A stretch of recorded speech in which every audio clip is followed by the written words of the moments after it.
नमस्कार, सादर जय जिनेंद्र। क्षमा ब्रेकिंग जैन न्यूज प्रतिदिन प्रातः, दोपहर एवं रात्रि में देश भर से संपूर्ण जैन समाज से संबंधित सही और सकारात्मक समाचारों के लिए देखना और सुनना न भूलें। साथ में आपसे विनम्र निवेदन है कि यदि आपने इस चैनल को सब्सक्राइब नहीं किया है तो कृपया अवश्य कीजिए और शेयर और लाइक करके धर्म प्रभावना में सहयोगी एवं सहभागी बनिए। इस कार्यक्रम के पुण्यार्जक नमन करता है मातेश्वरी श्रीमती चंदाबाई जैन, वीरेंद्र कड़नकी, रेखा कड़नकी, आदर्श आदि एवं समस्त कड़नकी परिवार, ललितपुर। जनवाणी माँ के आधार हैं। तीर्थंकर के अवतार हैं। तीर्थ मुक्ति के द्वार हैं। तीर्थ सिद्ध सला के साकार रूप हैं। तीर्थ समय सार का सार है। तीर्थ निश्चय और व्यवहार है। तीर्थ सभी रोगों का उपचार है। तीर्थ धरती का श्रृंगार है। तीर्थ पुण्य के संचार का एक व्यवहार है। तीर्थ अतिशय का भंडार है। तीर्थ भारत का इतिहास है। तीर्थ रिद्धि सिद्धिदायक दातार है। तीर्थ दिव्य ध्वनि की झंकार है और तीर्थ स्वर्ग सुख का अवतार है। इसलिए तीर्थ का महत्व सबके जीवन में होना चाहिए। तीर्थ क्या है, बात ये हमारे सामने आती है तो भगवती आराधना में 1865 नंबर की गाथा में स्पष्ट लिखा है कि जो रत्नत्रय से युक्त साधु है वही तीर्थ है, चेतन तीर्थ है। और उसमें कहा कि सम्यक दर्शन नाभि केंद्र है उस तीर्थ का, उस तीर्थ चक्र का, और द्वादशांग उसके आरे हैं। और जो उसका नेमी माने धर जिस पर चाक चलता है, तीर्थ रथ चलता है, तो 12 व्रत या 5 महाव्रत रूपी उसकी नेमी है। ऐसे तीर्थ जहां पर हैं उसको तू स्वीकार कर। हे योगी, तू अपना यदि कल्याण चाहता है तो रत्नत्रय से युक्त जो तेरा गुरु है वही तुझे तारने वाला है। और तीर्थ उसे कहते हैं जो तारता है। ऐसे तारने के तीर को तीर्थ कहते हैं। तो तुझे तारने वाला गुरु है रत्नत्रयधारी, इसलिए वास्तव में वही साधु, वही गुरु ही तीर्थ है, वही तेरे मोक्ष का कारण है। तो रत्नत्रय से युक्त यदि तुम्हें मुनि मिल जाएं, हे श्रावक तुम भी सुनो, तो तुम्हें कहीं तीर्थ यात्रा जाने की जरूरत नहीं, क्योंकि तीर्थ तुम्हारे घर में आ गया है। आप कहां भटक रहे हो? तो इसलिए ध्यान रखिए, जिस नगर में साधु आके विराजमान हो जाएं वो नगर तीर्थ क्षेत्र बन जाता है। इसलिए यह ईसागढ़ तो वैसे ही तीर्थ क्षेत्र है। और यदि यहां साधु आ गए हैं, संघ आ गए हैं, तो परम तीर्थ बन गया है। वह संसार से तारने के लिए तुम्हारे लिए एक किनारा बन गया है, एक नाव बन गया है। जैसे नाव में बैठ करके हम तरते हैं, ऐसे ही ये साधु तुम्हें तारने के लिए आए हैं। स्वयं तरते हैं और दूसरों को तारते हैं। स्वयं तरें औरों को तारें, हैं? ऐसे ऋषिराज होते हैं। आप तरें और उनको तारें, ऐसे गुरु महाराज हैं। जे भव जलधि जहाज, ये जहाज हैं, ये जहाज बनकर के आए हैं। इसलिए यहां तक कि कह दिया, हे मुनिराज, यदि किसी की संलेखना हो रही हो, वो चातुर्मास भी हो और 100 किलोमीटर दूर भी वो छपक बैठा हो, तो उसकी वंदना करने जरूर चले जाना। इतना महत्व है, क्योंकि वह तिर रहा है, स्वयं इस संसार से पार हो रहा है, संलेखना लेकर के बैठा है।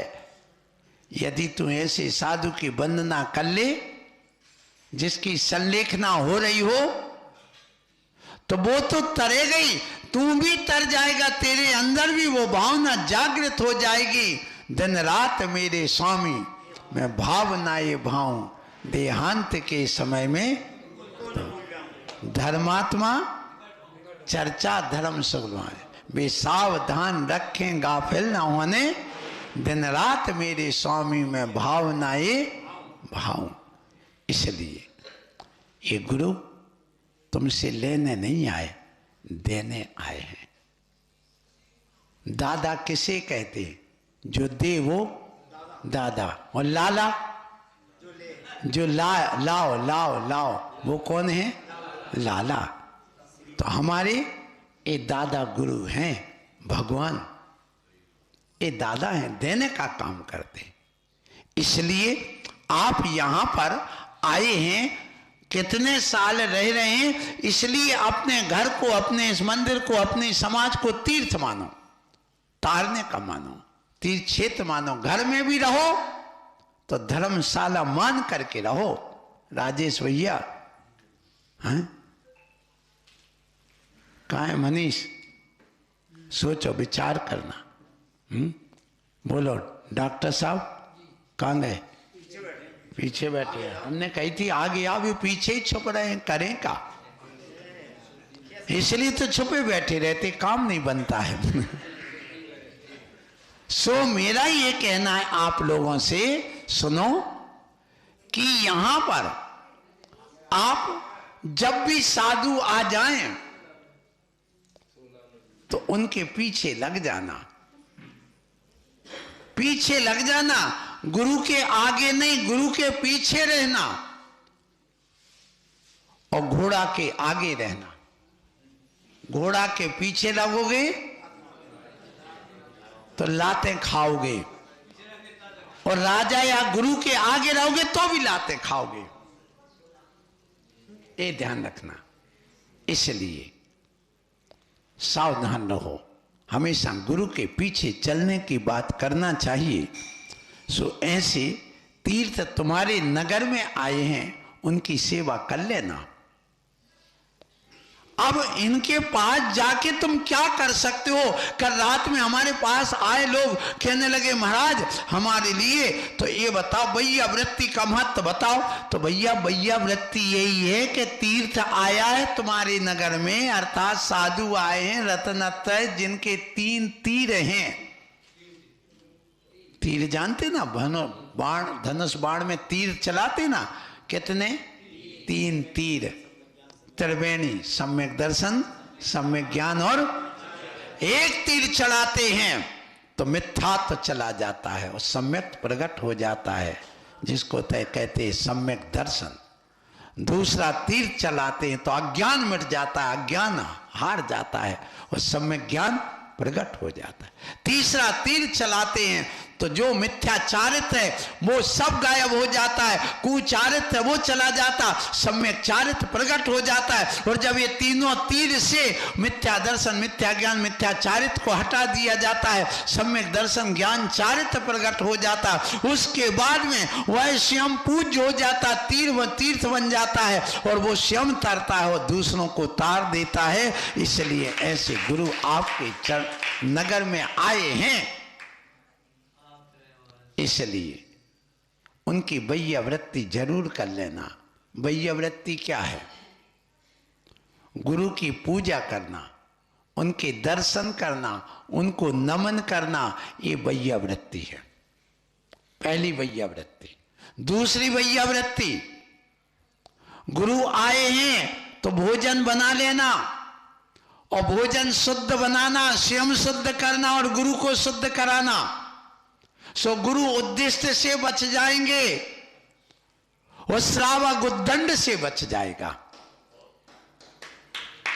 क्योंकि वह जब चौका लगता है तो उद्दंडता अपने आप समाप्त हो जाती है, उसके अंदर उद्यम आ जाएगा और ऊधम समाप्त हो जाएगा। ऊधम में और उद्यम में बहुत बड़ा अंतर है। ऊधम कहते ना बच्चे बहुत ऊधमी हैं, तो जब गुरु आते हैं तो उद्यम जागृत हो जाता, पुरुषार्थ, उद्यम का अर्थ पुरुषार्थ, मेहनत चालू हो जाती, ना ठंड ना गर्मी। पूछो जिनके यहाँ चौका लगा, सुबह 6 बजे से उठ करके नहा धो करके चले गए वहां पर, ऐसी ठंड में सुकड़ रहे हैं और वो अच्छे ढंग से भोजन बना रहे हैं, भक्ति से। ये नहीं लेना अभी, ये तो महाराज को देंगे, ये महाराज को खिलाएंगे, ये अभी बेटा तुम मत खाना, मत लो। क्यों? अशुद्ध हो जाएगा। पहले किसको देना? गुरु को देना। अब गुरु गए वहां नू नच कर रहे, दुनिया के नाटक कर रहे, बिल्कुल नहीं। अतिथि की तरह चाहिए, चुपचाप जाइए। जब पंगत में जाते तो क्या करते? कोई ने कही बुलगुआ और चलौआ। बुलगुआ का अर्थ पहले भैया क्या निमंत्रण है, शादी का कार्ड दे दिया, निमंत्रण है। फिर इसके बाद में ठीक है भोजन, चलो भैया भोजन के लिए चलो, आप क्यों नहीं आए, चलो चलो भोजन के लिए थाली परोसी गई, चलो। तो बुलगुआ और चलो। और जब तुम वहां जाते हो तो क्या करते हो? कहते कि हमें परोसो, शांति से गए, जो परोस दिया सो खा लिया। उनको दोष देते, तुमने लड्डू नहीं बनाया, तुमने ये नहीं बनाया, वो नहीं बनाया, ऐसा कभी कहते हो क्या? नहीं भैया बहुत अच्छा, बहुत बढ़िया आहार, भले आधा पेट हुआ हो तो भी बहुत अच्छा किया। दोष मत दो, किसी को दोष मत देना। तुमने ऐसा नहीं बनाया, तूने ऐसा नहीं दिया, तूने ऐसा नहीं दिया, नहीं, कभी मत करना। इस साधु को का हमारे लिए आगम की आज्ञा है। उस श्रावक की तारीफ करके आई, नहीं नहीं तुमने अपना कर्तव्य पूरा किया, बहुत अच्छा, बहुत अच्छा, आज मेरा बहुत अच्छा हो गया, कोई बात नहीं, ये तो कर्म का उदय होता है, होता रहता है, ऐसा कह करके संतुष्ट करके आइए। उसको संतुष्टि मिलना चाहिए, असंतुष्टि नहीं। खा के जात नहीं पूछना, क्या कह रहा हूं, और खा करके दोष नहीं देना। क्या कह रहा हूं? खा के दोष नहीं देखना। क्यों? यदि तुम उसके कहते अरे तुमने ये नहीं दिया, वो नहीं दिया, इसका मतलब तुमने उसको दोष दे दिया, दोषारोपण कर दिया। इसलिए कभी नहीं करना। आगम में आज्ञा है, हे मुनिराज आहार करके सीधे घर आना, अपनी बसतिका में। ये लगना कि मैं भट्टी में घुसा हूं, भट्टी में कब निकलूं इस भट्टी से, ये आज्ञा है हम लोगों को। इसलिए आप कहते महाराज रुको रुको थोड़ा, 2 मिनट रुको, नहीं नहीं भैया हमारे वहां चलो, हम वही मंदिर में बात करेंगे। रागियों के घर में वीतरागी शोभा नहीं देता है, ध्यान रखिए। हम तुम्हारे घर में जाएं, कलश रखवाएं, ये रखवाएं, वो रखवाएं, तुम्हारे घंटों बैठे पलंग पर बैठ जाएं, ये शोभा नहीं देता है, ये ध्यान रखिए। इसलिए साधु सीधा अपनी बसतिका में आकर जहां बरकड़ा है, पवित्र है, वहां बैठता है और वहां बैठ करके यहां वैयावृत्ति कराता हूं। वैयावृत्ति भी ध्यान रखना, आहार देना भी एक वैयावृत्ति है। रत्नखंड श्राव का 4 पढ़िए, ये दान और पूजा को वैयावृत्ति तप में लिख रखा, और तप से कर्म की निर्जरा होती। इसलिए दान और पूजा घंटों घंटों श्रावक वहां बैठा है चौके में, सुबह से तपस्या कर रहा है ऐसी ठंड में। अरे हे मुनिराज तुम तो चिताई ओढ़ के बैठ गए, तुम कमरे में बैठ गए, हेलोजन जला लिया, उसके बाद भी तुम कह रहे ठंड लगी, ठंड है, तुमने पर्दा नहीं लगाई, नहीं लगाया। भैया उसको तो देखो जो सुबह से नहाया है, एक कपड़ा पहन करके 16 का, एक दुपट्टा माथ ओढ़ करके, और वहां लगा है सुबह से बनाने में। 10 बज गए पर आ रहा है यहां पर बना बना के तुम्हें गरम गरम रख करके दे रहा। उसके बाद क्यों ठंडा क्यों दे दिया, ये कर दिया। अरे मूर्ख कहीं का, काय को साधु बना। घर में रहता, जब कमाता और खाता तब अकल में आती। यहां तो बना बनाए मिल रहा है, तो तू भी उसके बाद भी नाटक कर रहा है, नौटंकी कर रहा है। ये आगम में निषेध किया किसको? साधु को। बिल्कुल, इसलिए प्रसन्नता पूर्वक जाता है, प्रसन्नता पूर्वक आता है, जो मिल जाता तो ठीक है। वो बेचारा खड़ा है, कप रहा है। अभी वो लड़का कह रहा था ना, महाराज आप जब पड़गाने को निकलते हैं हम लोग कांप जाते, देखते ही नजर उठाते डर जाते, और यदि तुम कुछ थोड़ा भी नू नच कर दो तो फिर हो गई छुट्टी, फिर तो सिट्टी बुट्टी सब गुम हो जाती है। फिर तुम कितना भी करो। सो तीर्थ हो तुम, तारने के लिए आए। मतलब मुनि तुम्हारे घर में आहार करने गया है तो तुम्हारा घर भी तीर्थ क्षेत्र बन गया, वो मंदिर बन गया। ये ध्यान रखिए,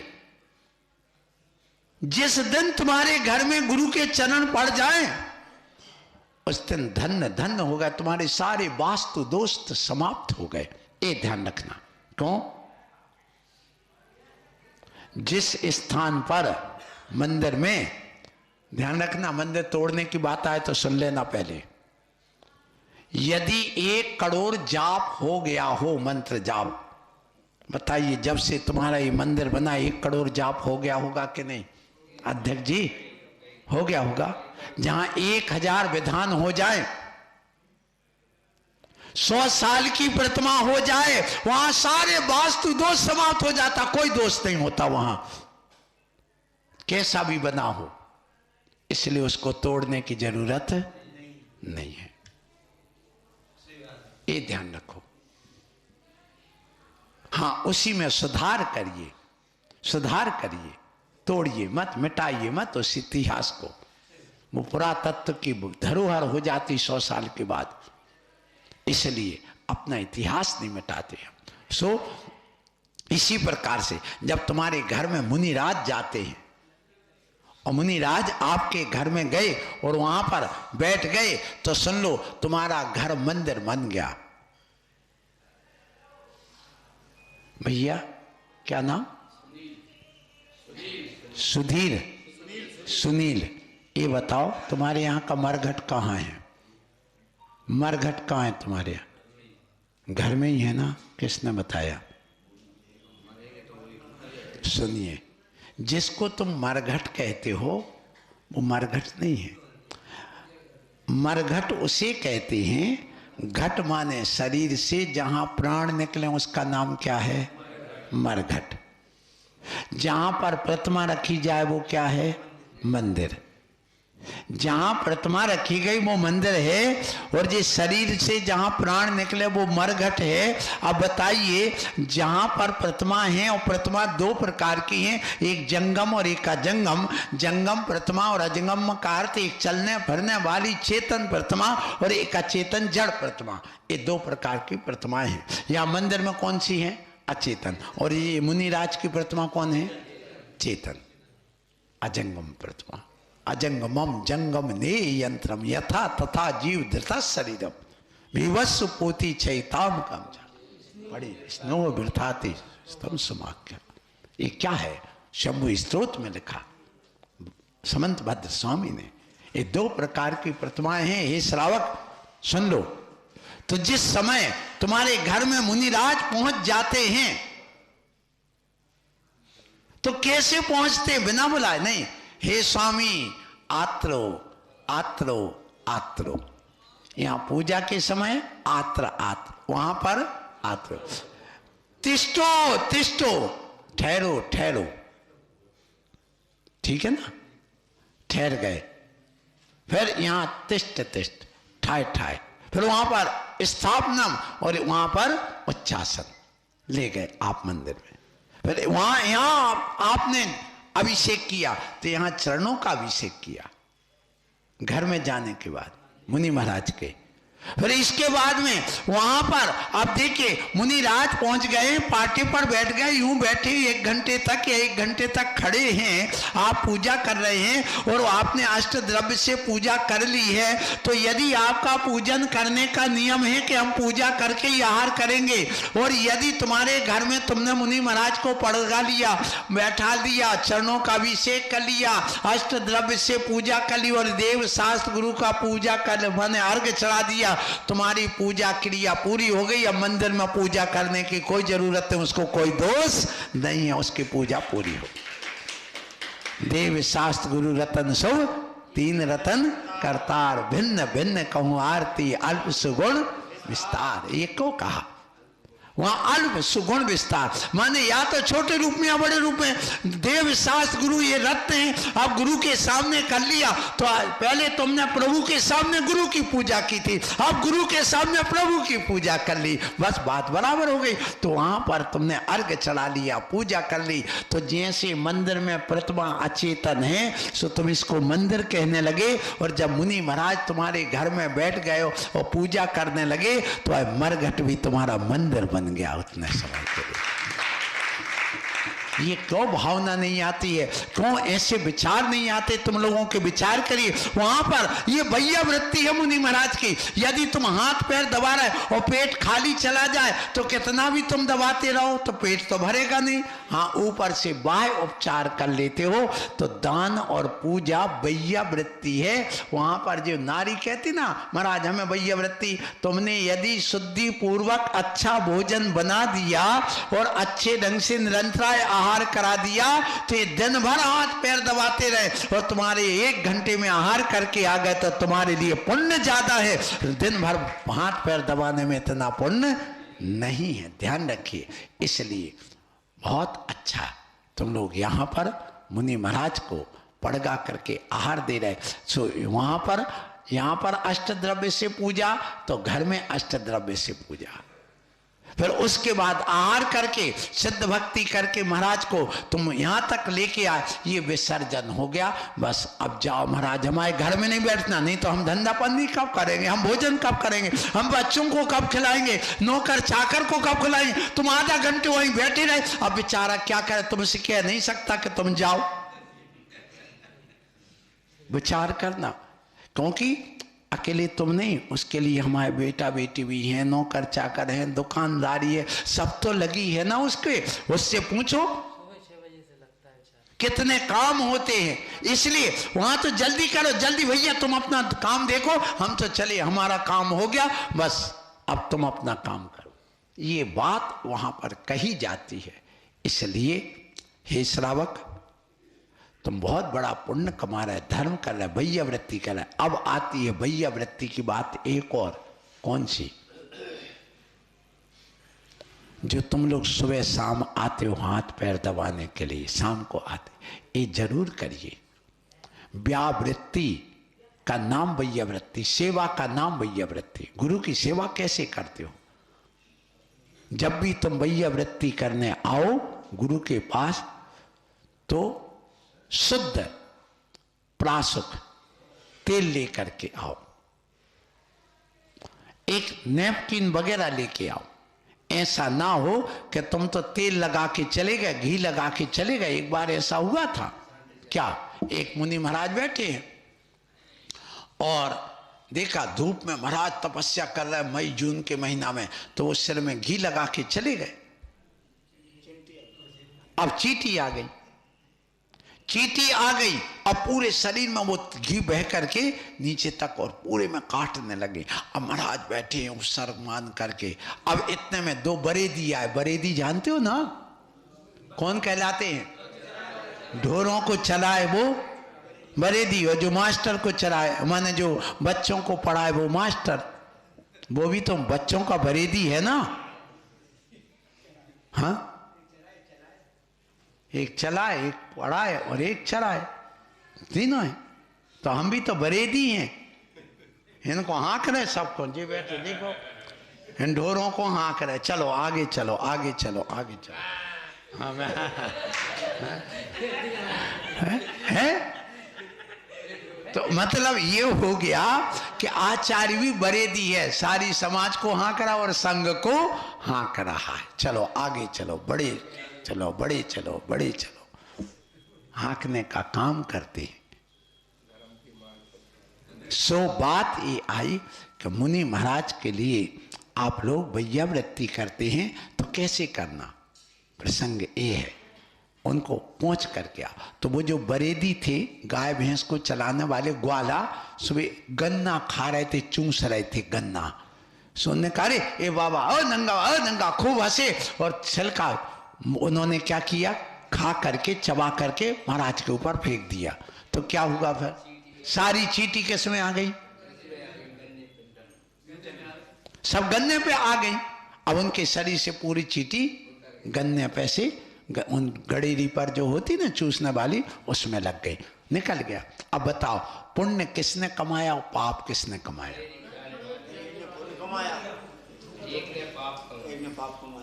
अब विचार करिए, सोचना है। उसने वैयावृत्ति की दृष्टि से तेल लगाया था, अविवेक था, उसने भी पुण्य कमा लिया, लेकिन उसके पुण्य में बहुत कुछ हानि हो गई, उसने विवेक नहीं रखा। इसलिए वैयावृत्ति विवेक पूर्वक ही करना चाहिए, अविवेक पूर्वक कोई वैयावृत्ति नहीं होती है।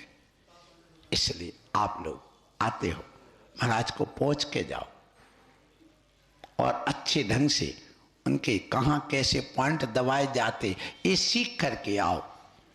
ये भी एक कला है वैयावृत्ति करना। अकेले रगड़ा मारना, क्या नाम, काका जी हैं, अच्छी वैयावृत्ति करते, बहुत अच्छा, आशीर्वाद है। सो ये वैयावृत्ति करना चाहिए।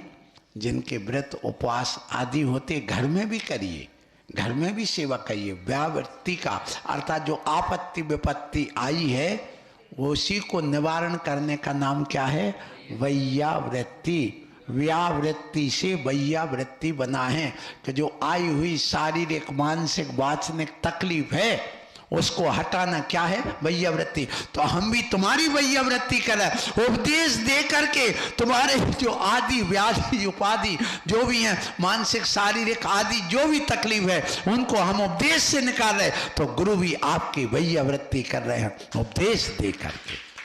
यही हमारे द्वारा वैयावृत्ति है। और तुम्हारे घर में आहार करके आए हैं तो तुम्हारे पाप का निवारण कर रहे हैं, तुम्हारे दुख का निवारण कर रहे। तो महाराज आहार नहीं कर रहे, तुम्हारे घर में उल्टी वैयावृत्ति करके आ रहे हैं। तुम हमारी कर रहे हैं, हम तुम्हारी कर रहे हैं, परस्पर उपग्रह। Kshama breaking Jain news YouTube channel पर विज्ञापन देकर धर्म प्रभावना में बने सहभागी।